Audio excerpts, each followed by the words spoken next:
Gadis berkacamata biru. Sebuah cerita pendek karya Sang Gembel. Jam 11 malam lebih sedikit, gua masih duduk di trotoar sendirian. Pelipis gua sudah agak mendingan sekarang, tapi bekas merahnya masih kelihatan. Nyeri sih masih, walau sudah jauh berkurang. Sial, gua masih gak nyangka Bayu mukul gua. Salah satu teman dekat gua mukul gua. Ya, walaupun gua bisa mengerti alasannya, tapi tetap aja gua masih gak nyangka.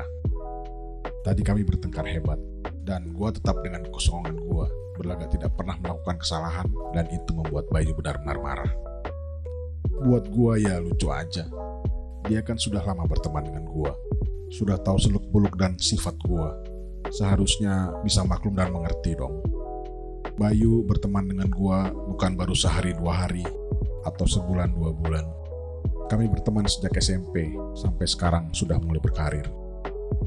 Gua yang baru jadi dokter muda dan Bayu yang jadi arsitek.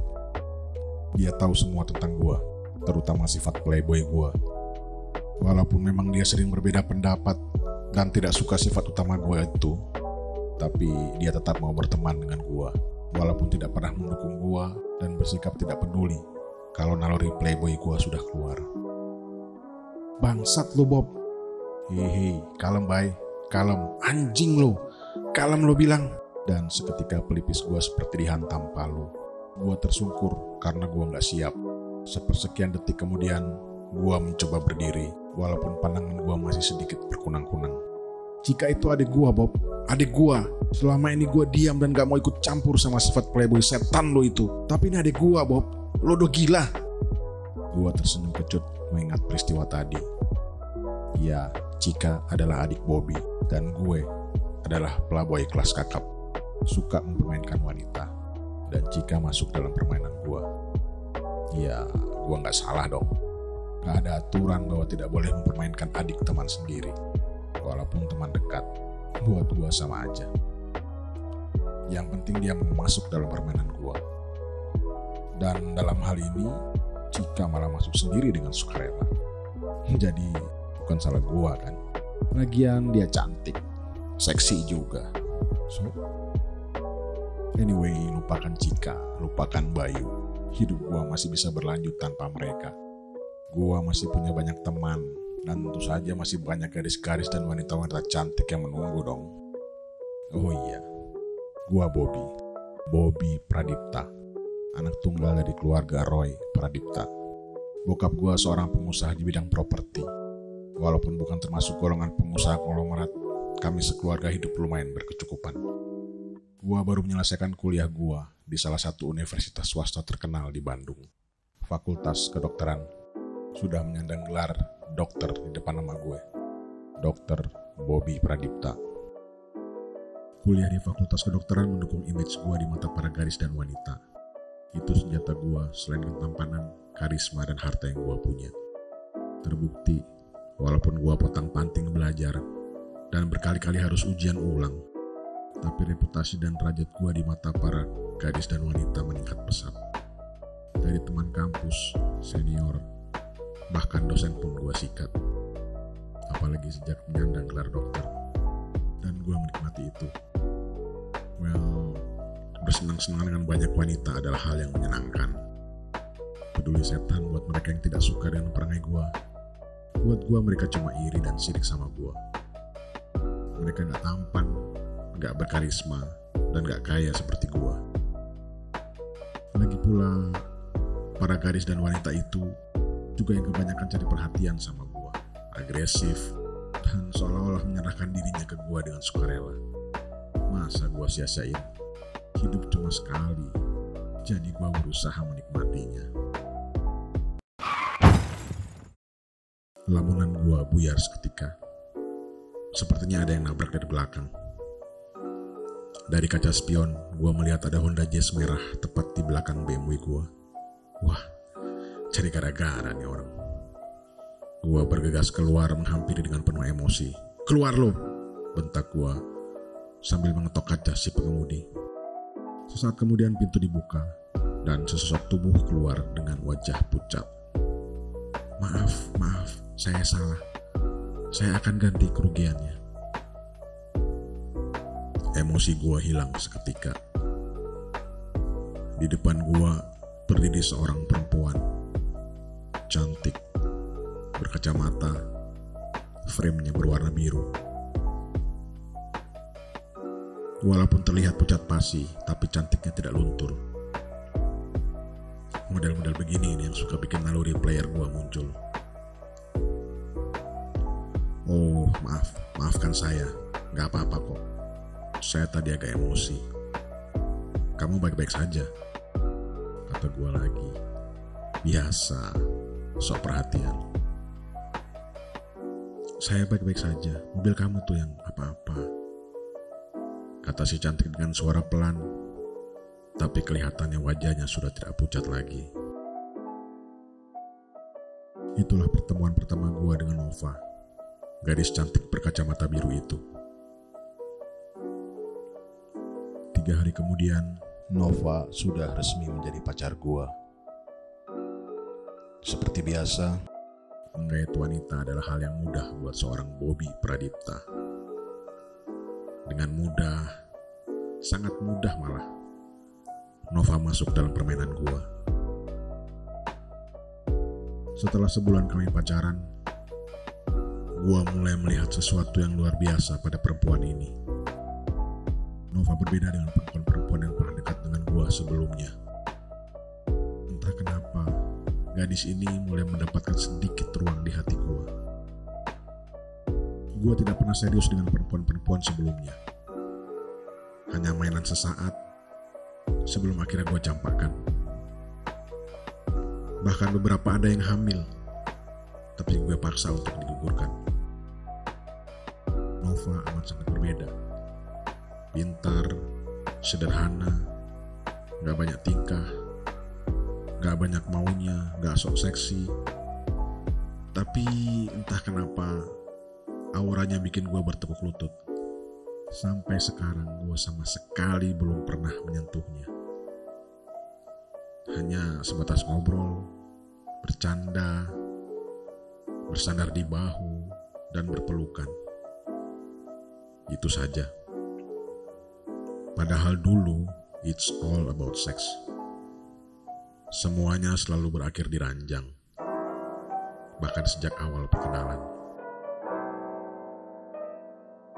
Saat ini gue selalu merasa nyaman saat bersama Nova. Dia selalu mendengarkan apapun yang gue bicarakan. Dengan mata berbinar di balik kacamata birunya. Dan tentu saja senyumnya yang manis. Tepukannya dan elusannya di pundak gue aja udah bikin gue melayang. Gue mulai merasakan sesuatu yang belum pernah gue rasakan sebelumnya. Sayang, rindu, cinta, entahlah. Tapi gue mulai merasa takut kehilangan dia.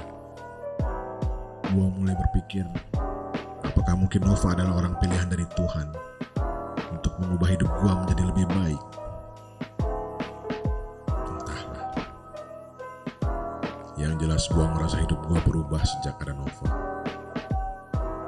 Teman-teman gue pun heran melihat perubahan yang terjadi dalam hidup gue.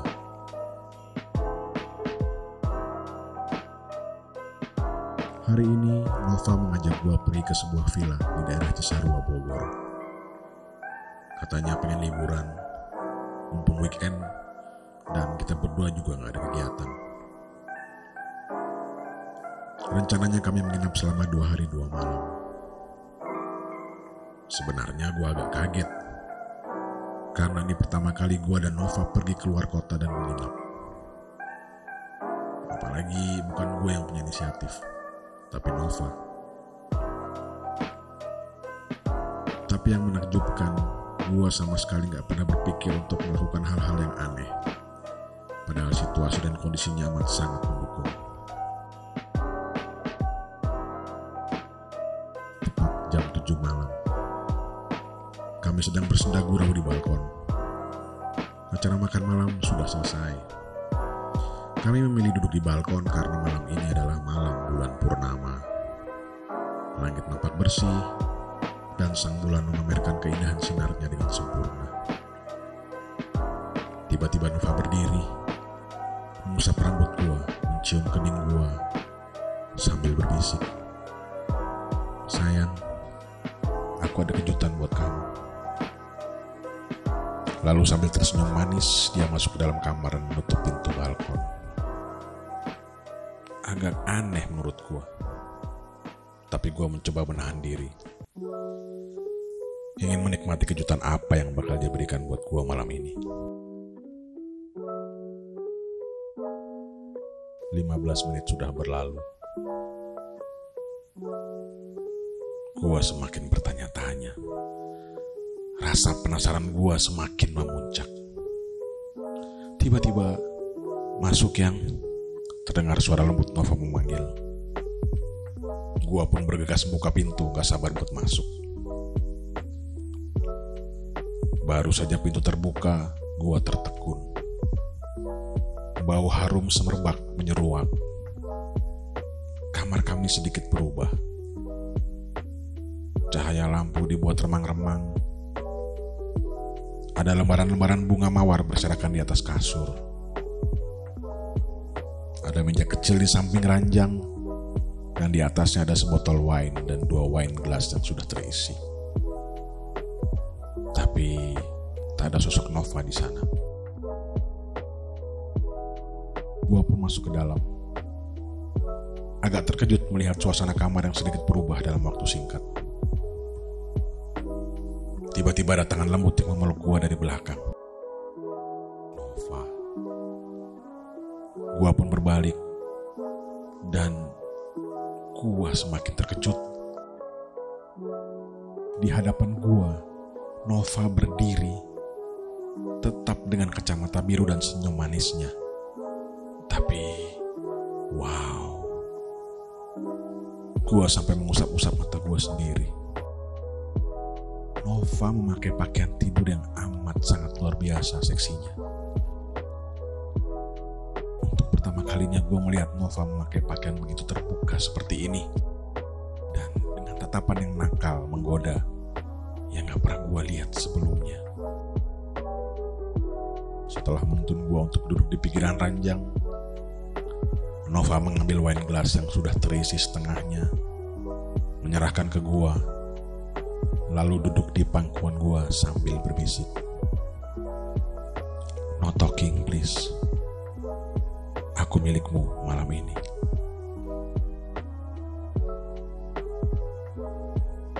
Gua menurut. Sudah lumayan lama gua jadi anak baik-baik. Gak ada salahnya nakal sedikit. Satu malam saja bersama Nova. Seluruh isi gelas gue habiskan dalam sekali teguk. Nikmat rasanya. Apalagi ada Nova di pangkuan gue. Badan gue terasa panas. Nafsu gue semakin memuncak. Seiring dengan permainan nakal lidah Nova di leher gue. Tiba-tiba kepala gue terasa bergetar.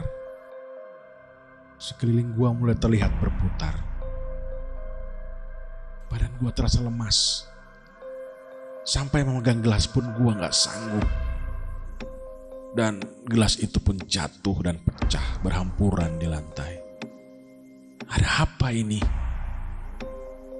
Mata gua pun berkunang-kunang dan pandangan gua mulai tidak jelas. Sebelum gua terjatuh, Nova menahan tubuh gua.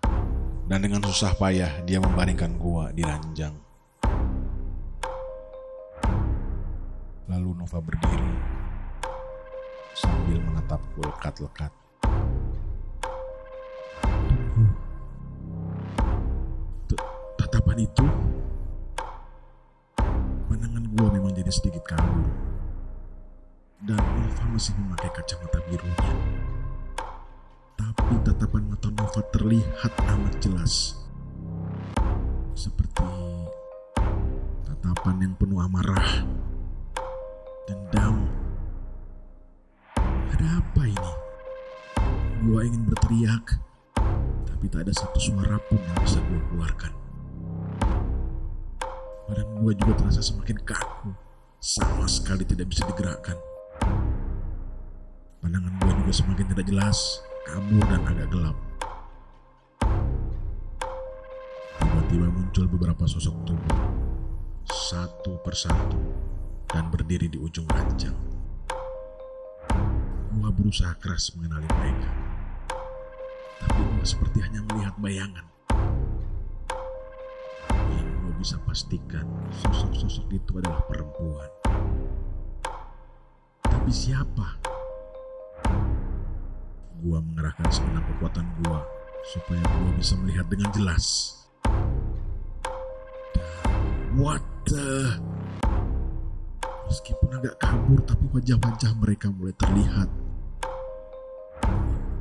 Ada Nita, Heidi, Susan, Dokter Sandra.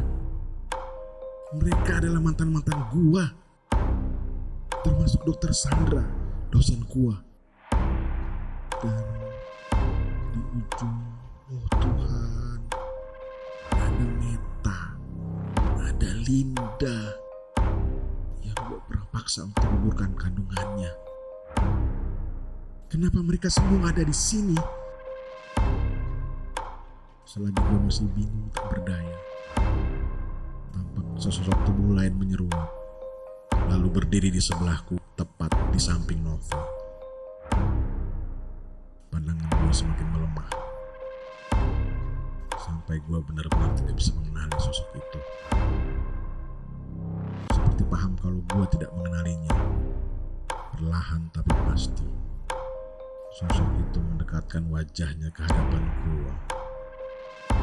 Dan, ya Tuhan,